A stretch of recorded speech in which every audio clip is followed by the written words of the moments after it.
Did you know that there are approximately 685,000 incarcerated parents with children under the age of 18? Of that number, 627,000 are reportedly fathers and 58,000 mothers. While these facts are disturbing for men and women alike, our focus today is on the alarming rate of incarcerated fathers who make up our current prison population. Though we may not be able to decrease the number of individuals entering into our penal system, our program can help prepare these men to be better fathers while they're still incarcerated and upon their release. We know that many of you are tuning in during your lunch break, so let's chat and chew while you do.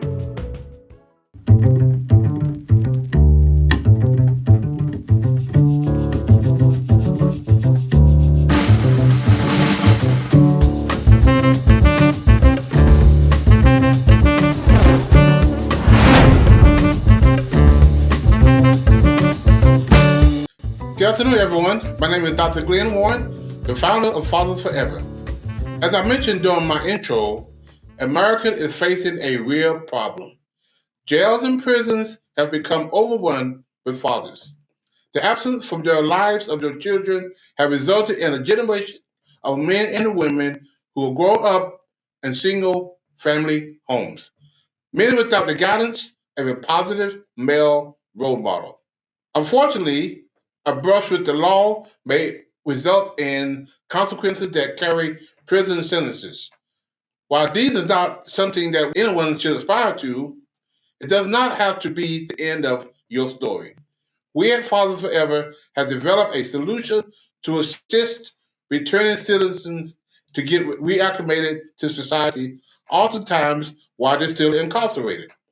That solution is our Fathers Forever Dads at a Distance training program. To give you a more meaningful understanding of the program, I'd like to show you a video. But before I do, let's take care of a couple of housekeeping items. To our viewers, please make sure you follow us on Facebook, like and subscribe to our YouTube channel, and of course, hit the bell to activate notification that will remind you that we're on. Please leave a comment and let us know how we're doing. We'd love to hear from you. Now on with the video. Hello everyone, this is Glenn Warren, founder and executive director of Fathers Forever. I want to share an alarming reality with you. 627,000 fathers are incarcerated that have kids under 18. Now, there are 56,000 moms incarcerated who have kids under 18. The reality is there are so many more fathers incarcerated than moms. This is why I Am a Father Forever book exists. Now, I need your help. I am inviting you to help us get this book into as many fathers incarcerated as possible. Here's how it works. For your donation of $22, we will provide a book to an incarcerated father. Thank you in advance for helping Fathers Forever heal fathers and save families.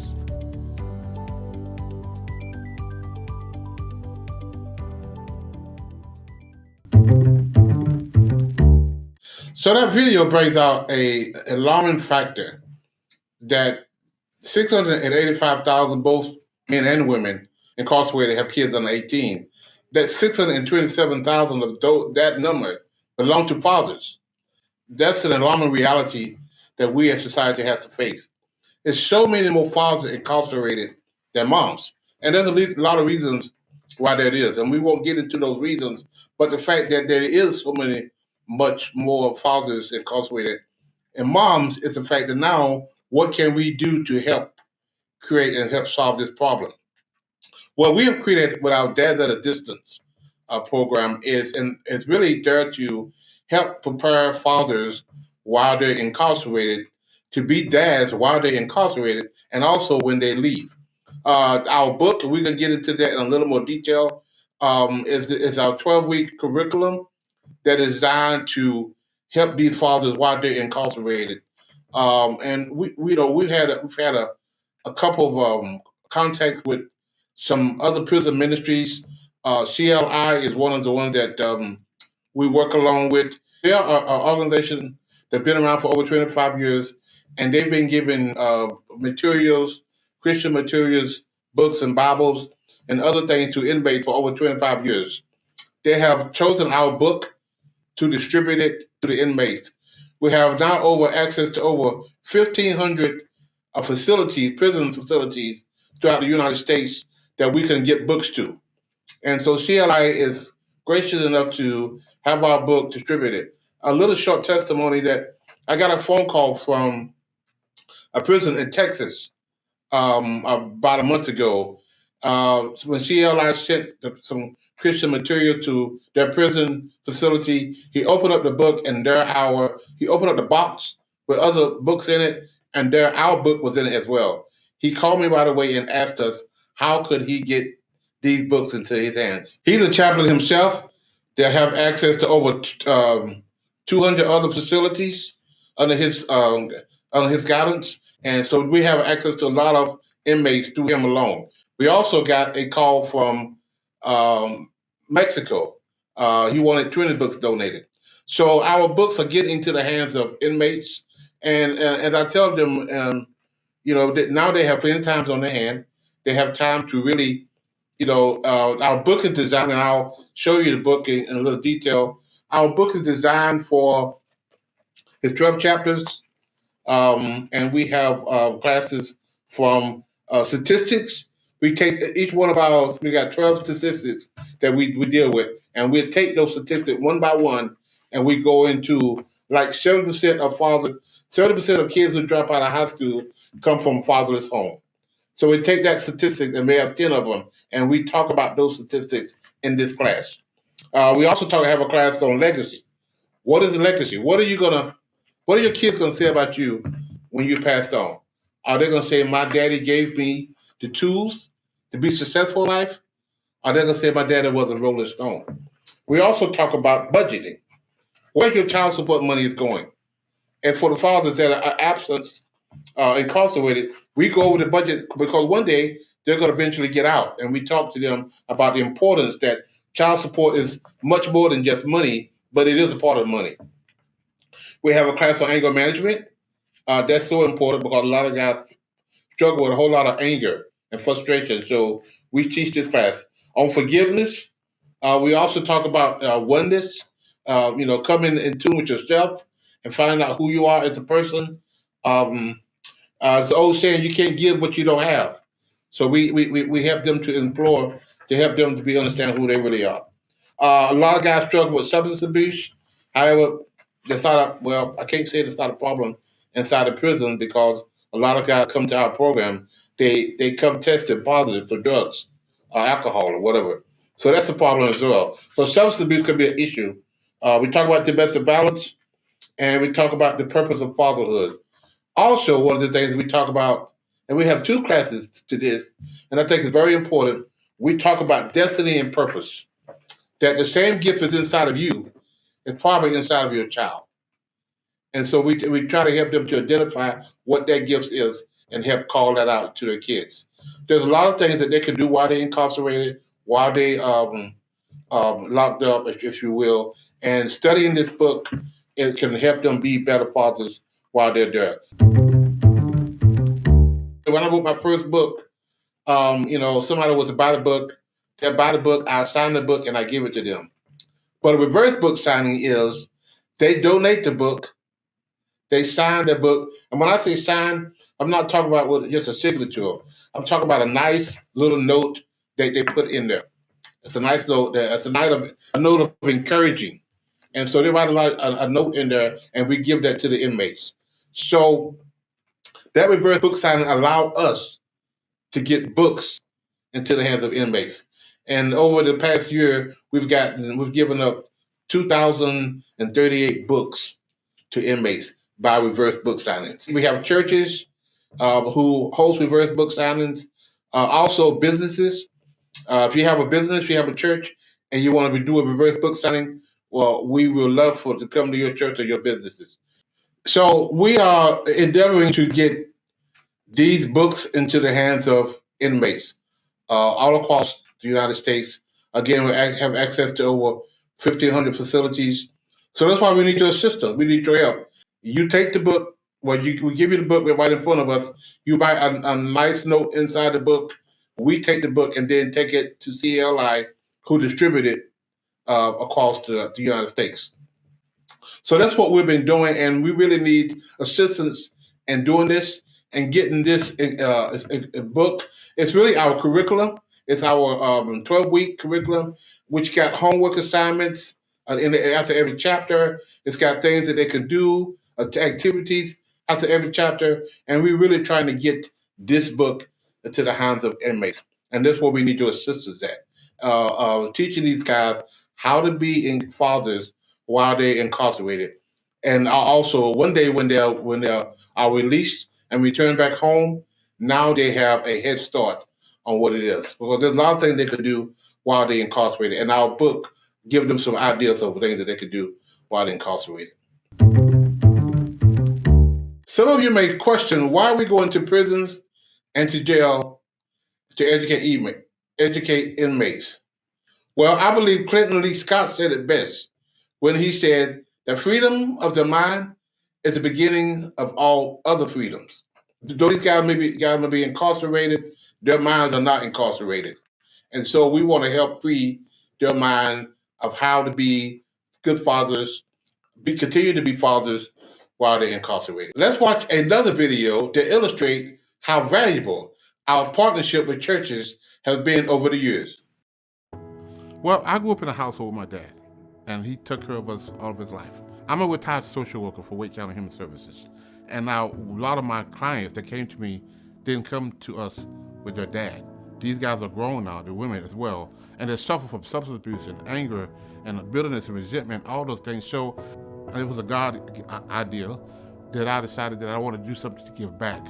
So we started Fathers Forever, to help to teach these guys how to be good fathers and how to come along beside them and give them the skills and the knowledge that they need to be a good dad. Like our Heavenly Father who take care of us, He feeds us, He clothes us. He makes sure that we are safe and doing things that we need to be doing. We want to model everything we do after our Heavenly Father. So that's why we provide food for the guys. That's why we provide clothes for them, as well as teaching them the importance of their gifts, their talents, to be a part of their kids' lives, to be a part of their family lives, to go back and help them understand some things that maybe they burned some bridges and how to recover. They come to us from jail. They come to us from the prison. They don't have clothes. So our clothing closet provide them opportunity after we interview, to go into the next room and get a set of clothes. So when they come to us, with the clothes closet really help get back in the community. And when they go in the room and get clothes and take off their prison uniform, you should see the smile on their face when they come back outside. So our clothes closet has been very, very beneficial to guys who are returning home from prison. We created a car wash where we actually teach guys how to detail cars. And I can take those skills now and go to a car dealership and get a job working as a detailer. I'll start their own business washing cars. We also teach a class at the Hammond Road Detention Center every Tuesday. We take our 12-week class to jail to teach them how to be dads at a distance. A lot of the guys come to us, even from the community, that need food for their families, and our food pantry just serve the community as well as serve the guys in our house. If Father Forever wasn't a part of our neighborhood, a lot of guys would be discharged to the streets. They wouldn't necessarily, have a place to go to for 90 days to help them get back in their kids' lives. Help them get back, find a job. So I get up in the morning and come here every single day because that's part of my calling. That's what I do. That's what I love to do. Is to see a man change his life from being, a depressed, having no future, having no destiny, to come along beside them and help them identify their gifts, their talents, their abilities, and also help them realize how important it is to be in their kids' lives. And so that's been very rewarding. I would do it. If I never got paid to do it, I would do this the rest of my life.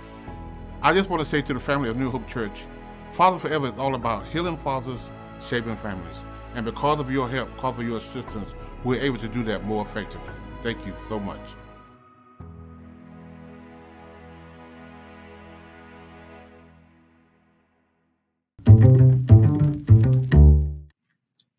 We really appreciate the churches and the pastors and other churches that want to get involved in hosting a reverse book signing. I think it's very important that the church support this. A lot of our guys, a lot of your parishioners, a lot of members of your church may have men or brothers or sisters incarcerated. So I think that's the way that churches can give back to host a reverse book signing and getting the congregation involved. And one of the powerful things that gets me every time when I see kids and their parents and sit down at the table and everybody is signing the book. And the key to reverse book signing is it's not just to get one signature in there or one note in there.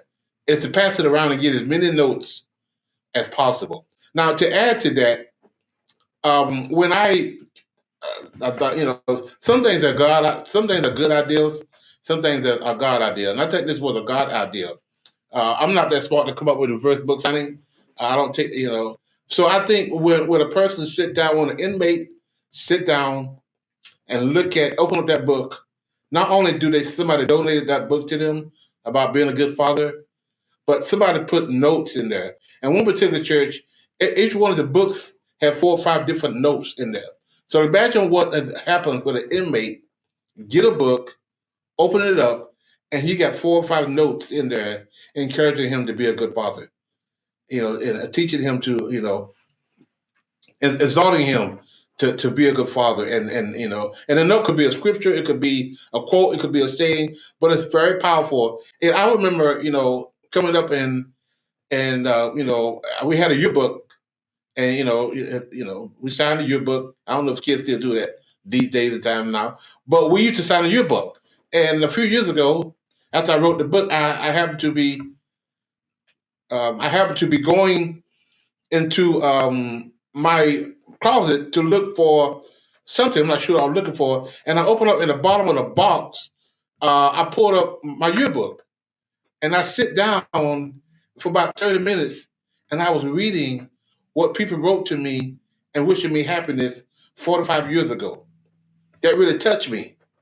And I just laid the book down. I didn't really think nothing else about it until one day I was thinking to myself, how was I going to get this book into the hands of inmates?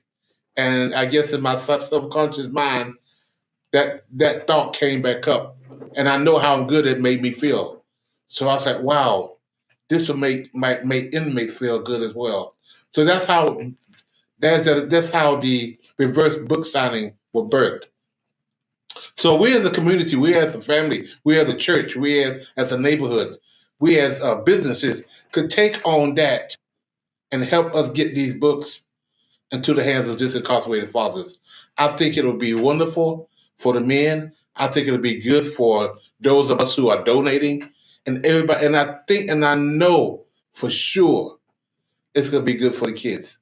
Because once their father learned that they're not, yes, they're bound now by the jail cell. They're bound by the bars. Yes, they are, but they're bound by, this thing of I can't do anything. Now their minds are open. That there are some things that I can do. I'm still a father. Yes, I'm incarcerated, but I'm still a father. And how can we help this man be a father while he's incarcerated? So we appreciate everybody supporting us, our Dads at a Distance initiative. So as I stated before, we appreciate the churches, and we also really, really want to get businesses involved in this as well. If you got a business and you want to donate 20 books, 50 books, 100 books, or whatever you want to donate, you may not want to sign those books. And so we get senior citizens. We have 3 senior citizen facilities that we take books to, and they write notes in them as well. So if you're a business and you really don't have time to come and sign books, I get that. I understand that. And so, but you could just donate, submit a donation of, whatever 20 books be like, the price of 20 books or 100 books, and donate that, and we get those books signed. Here's 3 ways you can support our Dads at a Distance initiative. Give a copy to a family member, our friend. Donate monthly, a book monthly, 5 books monthly, how many books you want to do monthly donation. Reverse book signing, your church, your business. You can make a donation go to our website at www.afatherforever.com and go to our PayPal at Fathers Forever, or our Cash App is $Fathers Forever. Make your donation today. Please include in the note section, include DAAD. Again, include in the note section DAAD.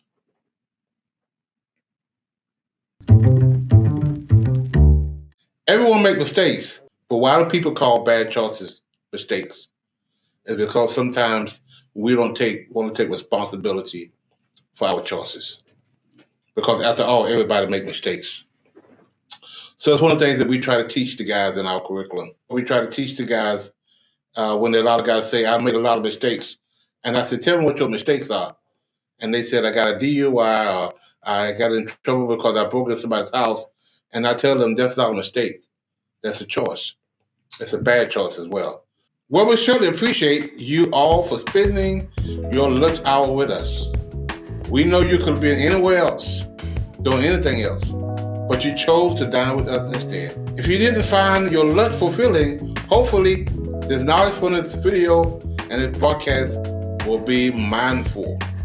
Once again, please be sure to leave us with your comments. Let us know how we did.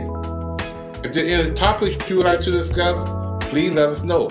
If there's any guests you want us to bring on the show, please let us know.